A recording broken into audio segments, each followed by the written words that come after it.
لہذا اس لحاظ سے اگر دیکھا جائے تو یہ بہت بڑی عظیم دعا ہے، جس میں بندہ صرف یہ نہیں مانگ رہا کہ مجھے آپ راستہ دکھا دیجئے، بلکہ یہ مانگ رہا ہے کہ مجھے راستے تک پہنچا دیجئے۔ یہ دعا سکھائی گئی ہے، اور اس دعا کے ذریعے یہ تسلی کا سامان ایک انسان کے لیے دیا گیا ہے کہ اگر اس کو صحیح راستے پر چلنے میں دشواری معلوم ہو رہی ہے تو وہ اس دشواری کو دور کرنے کے لیے اللہ تبارک و تعالی ہی سے رجوع کر کے یہ مانگے کہ اللہ تبارک و تعالی اسے سیدھے راستے پر پہنچا دے۔ لیکن اس کا مطلب ظاہر یہ نہیں ہے کہ آدمی صرف زبانی طور پر یہ دعا مانگ کر فارغ ہو جائے، نہ اس کا ارادہ ہو سیدھے راستے پر چلنے کا، نہ اس کے دل میں کوئی خواہش اور داعیہ ہو، اور نہ اس طرف وہ کوئی قدم بڑھائے، بلکہ بس صرف دعا مانگتا رہے کہ مجھے صراط مستقیم تک پہنچا دیجیے۔ یہ مطلب نہیں، اس لیے کہ اس کے معنی تو یہ ہوں گے کہ میں خود تو نہیں چاہتا اور نہ خود کوئی ہاتھ پاؤں ہلانے کی جرات کرتا ہوں، اللہ تبارک و تعالیٰ زبردستی مجھے سیدھے صراط مستقیم پر لے جائیں۔ تو خوب سمجھ لینا چاہیے کہ اللہ تبارک و تعالیٰ کسی کو بھی زبردستی صراط مستقیم پر نہیں لاتے۔ چنانچہ قرآن کریم میں کئی جگہ اللہ تبارک و تعالیٰ نے یہ ارشاد فرمایا ہے، مثلا فرمایا کہ لا اکراہ فی الدین، کسی کو دین قبول کرنے کے لیے مجبور نہیں کیا جا سکتا۔ ایک اور مقام پر فرمایا انلزمکموہا وانتم لہا کارہون، کہ کیا ہم تمہیں زبردستی اس دین پر کاربند کر دیں جبکہ تم اس کو ناپسند کرتے ہو۔ ایک تیسرے موقع پر نبی کریم سرور عالم صلی اللہ علیہ وسلم سے خطاب کرتے ہوئے اللہ تبارک و تعالی نے فرمایا فَأَنْتَ تُكْرِهُ النَّاسَ حَتَّى يَكُونُوا مُؤْمِنِينَ، کہ کیا آپ لوگوں کو زبردستی کر کے مومن بنائیں گے؟ لہذا یہ آیتیں بالکل اس بات کی وضاحت کر رہی ہیں کہ اللہ تبارک و تعالی نے جب انسان کو یہاں دنیا میں بھیجا ہے تو اس کا کام یہ ہے کہ وہ اپنے ارادے، اپنے اختیار، اپنے شوق اور اپنے داعیے سے سیدھا راستہ اختیار کرے۔ مجبور کر کے، زبردستی کر کے کسی کو بھی نہ مسلمان بنایا جائے گا اور نہ مسلمان بنا کر اس کو سیدھے راستے پر لایا جائے گا۔ اس کے لیے سب سے پہلی شرط یہ ہے کہ اس صحیح راستے کی طلب دل میں ہو، وہ اس کو مانگتا ہو کہ میں اسی راستے پر آؤں، اس کا شوق اس کے دل میں ہو، اس کے لیے وہ دل میں خواہش رکھتا ہو، اور نہ صرف یہ کہ خواہش رکھتا ہو بلکہ اپنی مقدور بھر کوشش اس راستے پر جانے کی کرے، تو اس وقت پھر اس کو یہاں پہنچتا ہے کہ وہ یہ کہے کہ یا اللہ میرے دل میں خواہش بھی ہے اور میں کوشش بھی کر رہا ہوں، لیکن بعض اوقات اپنے نفس و شیطان کے ہاتھوں مجبور ہو جاتا ہوں، اس واسطے مجھے اپنے فضل و کرم سے توفیق عطا فرما دیجیے۔ یہ ہے مطلب اہدنا الصراط المستقیم کا، اور اس کو اگر ماقبل کی آیت سے یعنی پہلے والی آیت سے ملا کر پڑھا جائے تو یہ دعا بندہ اس وقت کر رہا ہے جب وہ یہ کہہ چکا کہ ایاک نعبد و ایاک نستعین، یہ اقرار بھی کر چکا، یہ عہد بھی کر چکا کہ اللہ ہم آپ کے سوا کسی کی عبادت نہیں کریں گے، اور اے اللہ ہم آپ کے سوا کسی کی مدد نہیں چاہیں گے۔ یہ اقرار کرنا خود اس بات کی علامت ہے کہ وہ اللہ تبارک و تعالی کی عبادت کو ہی درست مانتا ہے اور اس کی اطاعت ہی کو درست مانتا ہے اور اس طرف چلنا بھی چاہتا ہے، اور پھر یہ کہہ رہا ہے کہ اہدنا الصراط المستقیم۔ اسی بات کو قرآن کریم نے ایک دوسری آیت کریمہ میں اس طرح ارشاد فرمایا ہے کہ الذین جاہدوا فینا لنہدینہم سبلنا، کہ جن لوگوں نے ہمارے راستے میں کوشش کی ہے، جو اس راستے پر قدم بڑھانے کے لیے تیار ہیں، لنہدینہم سبلنا، ہم ضرور بالضرور ان کو اپنے راستوں تک پہنچا دیں گے۔ یہاں بھی اللہ تبارک و تعالی نے الا استعمال نہیں کیا، یعنی لنہدینہم الی سبلنا نہیں فرمایا، بلکہ لنہدینہم سبلنا فرمایا ہے، جس کے معنی صرف یہ نہیں ہے کہ ہم اس کو راستہ دکھا دیں گے، بلکہ مطلب یہ ہے کہ اپنے راستوں تک پہنچا دیں گے. لیکن اس کی بنیادی شرط کیا ہے کہ الذین جاہدوا فینا، جنہوں نے ہمارے راستے میں کوشش کی. تو ایک طرف خواہش ہو، طلب ہو، دل میں داعیہ ہو، اور اپنی حد تک جتنی کوشش انسان کر سکتا ہے وہ کوشش کر لے، اور پھر اللہ تبارک و تعالیٰ سے مانگے کہ اللہ مجھے صراط مستقیم تک پہنچا دیجئے. یہ ہے اس دعا کا اصل مقصود. اور جب اللہ تبارک و تعالیٰ سے یہ دعا مانگی جاتی ہے، اس کے تقاضے پورا کر کے مانگی جاتی ہے، اور دل سے مانگی جاتی ہے، اور کوشش کر کے مانگی جاتی ہے، تو پھر اللہ تبارک و تعالیٰ کی سنت یہی ہے کہ انسان کو وہ صراط مستقیم کی ہدایت عطا فرما دیتے ہیں. اس بات کی طرف ایک لطیف اشارہ اگلی 2 آیتوں میں، کیونکہ جہاں صراط مستقیم کا ذکر اللہ تبارک و تعالی نے اس آیت میں فرمایا، تو اگلی 2 آیتوں میں اس صراط مستقیم کی تفسیر بیان فرمائی ہے کہ صراط مستقیم کیا ہے، اور انسان کو متوجہ کیا ہے کہ وہ کس طرح پہچان سکتا ہے کہ کون سا راستہ سیدھا ہے، اور کس طرح وہ اس کی طرف اپنی کوشش شروع کر سکتا ہے. تو ان 2 آیتوں میں صراط مستقیم کا مطلب اللہ تعالیٰ نے بیان فرمایا ہے، اور صراط مستقیم کی علامتیں بیان فرمائی ہیں. اور یہ 2 علامتیں ہیں جن میں سے ایک علامت ایجابی ہے، مثبت ہے، اور دوسری سلبی اور منفی ہے. یعنی ایک آیت میں یہ فرمایا کہ وہ کون سا راستہ ہے، اور دوسری آیت میں فرمایا کہ کون سا راستہ نہیں ہے. تو کون سا راستہ ہے اس کے لیے فرمایا صراط الذین انعمت علیہم، راستہ ان لوگوں کا کہ جن پر اے اللہ آپ نے اپنا انعام فرمایا. اور اس کے بعد آخری آیت میں فرمایا کہ کون سا راستہ نہیں ہے، تو فرمایا غیر المغضوب علیہم ولا الضالین، یعنی ان لوگوں کا راستہ نہیں جن پر اے اللہ آپ کا غضب ہوا، یا ان لوگوں کا راستہ نہیں جو گمراہ ہوئے. تو اللہ تعالیٰ نے صراط مستقیم کی تفسیر کرتے ہوئے، اس کا مطلب بیان کرتے ہوئے، دونوں پہلو اس کے بتا دیے کہ اس کی پہچان کیا ہے. پہچان مثبت طور پر تو یہ بیان فرمائی کہ یہ ان لوگوں کا راستہ ہے جن پر اللہ تعالیٰ کا انعام ہوا. اب اللہ تعالیٰ کا انعام کس پر ہوا، اس کی وضاحت اللہ تبارک و تعالیٰ نے قرآن کریم ہی کی سورہ نساء میں اس طرح فرمائی ہے کہ اولئک الذین انعم اللہ علیہم من النبیین والصدیقین والشہداء والصالحین، کہ یہ وہ لوگ ہیں جن پر اللہ نے اپنا انعام فرمایا ہے، یعنی انبیاء کرام اور صدیقین. صدیقین سے مراد وہ حضرات ہیں کہ جو نبی کے مکمل طور پر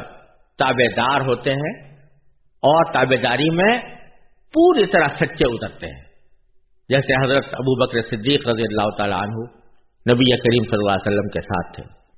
اور پھر فرمایا کہ شہداء یعنی جو اللہ تعالیٰ کے راستے میں اپنی جانیں قربان کرتے ہیں، والصالحین اور وہ نیک لوگ جنہوں نے اپنی زندگی کو اللہ تبارک و تعالیٰ اور اللہ کے رسول صلی اللہ علیہ وسلم کی تابع داری کے لیے وقف کر دیا. یہ 4 مختلف قسمیں جن کا ذکر اللہ تبارک و تعالیٰ نے ان لوگوں میں فرمایا ہے جن پر اللہ تعالیٰ کا انعام ہوا، انبیاء کرام، صدیقین، شہداء اور صالحین. تو صراط الذین انعمت علیہم کا مطلب یہ ہوا کہ اللہ ہمیں ان لوگوں کے راستے تک پہنچا دیجئے کہ جو انبیاء کا راستہ تھا، جو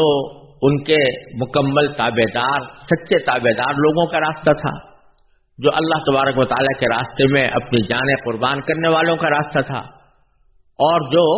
ان لوگوں کا راستہ تھا جنہوں نے صلاح و فلاح کی زندگی گزاری ہے، یعنی اللہ تبارک و تعالیٰ کے احکام کی مکمل تابع داری کے ساتھ زندگی گزاری.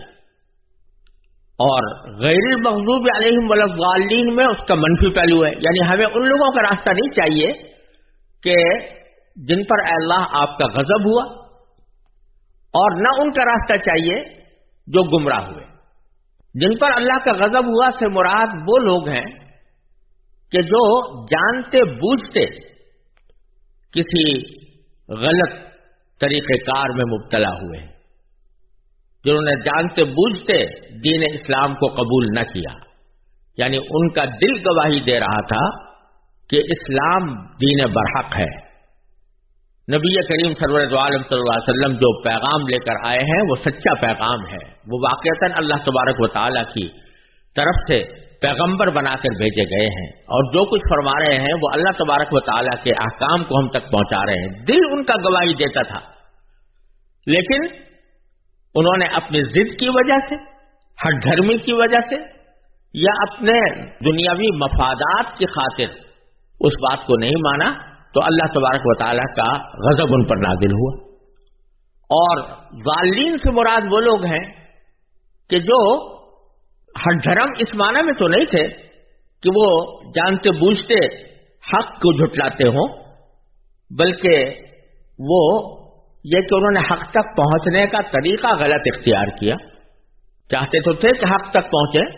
لیکن حق تک پہنچنے کا طریقہ غلط اختیار کیا،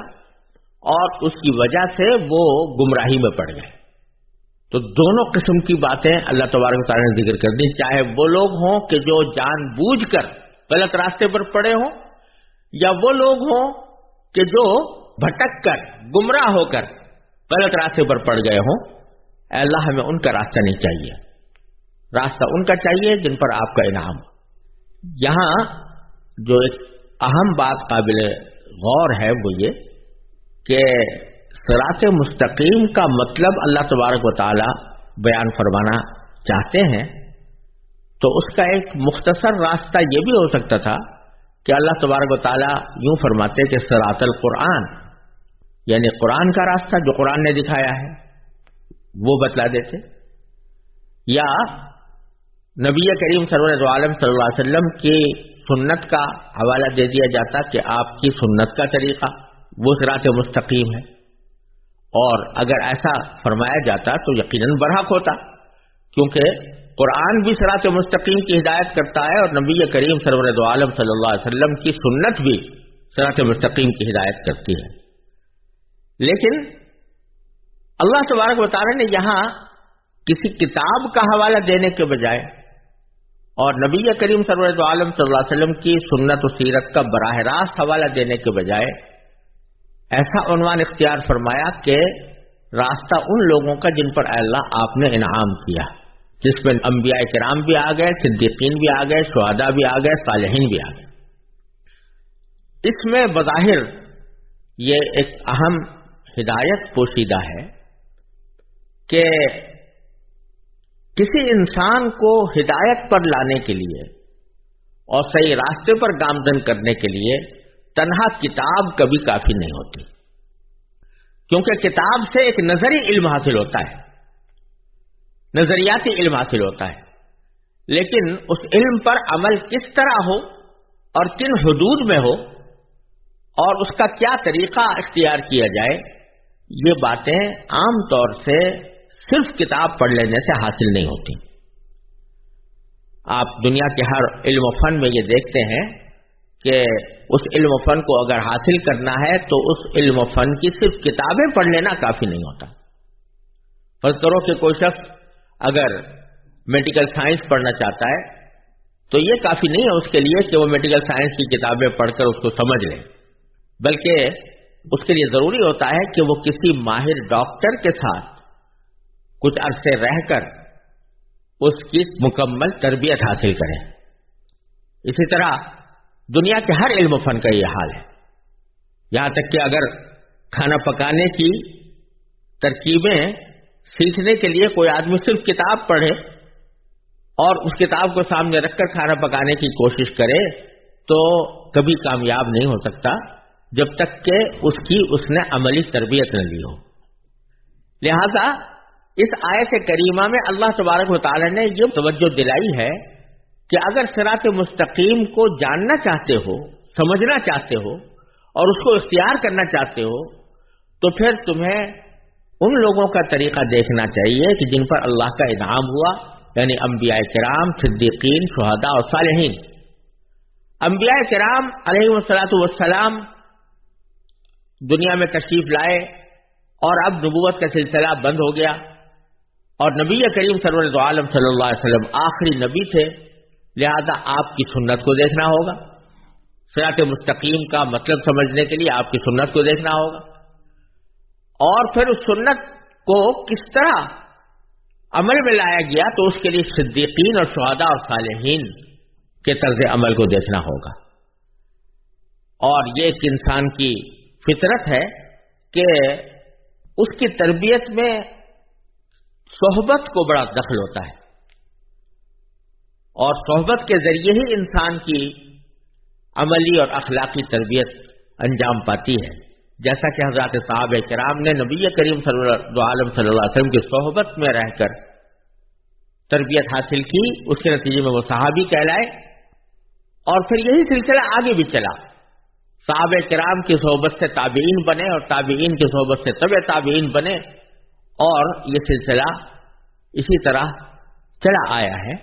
تو اللہ تبارک و تعالی نے اس آیت کریمہ میں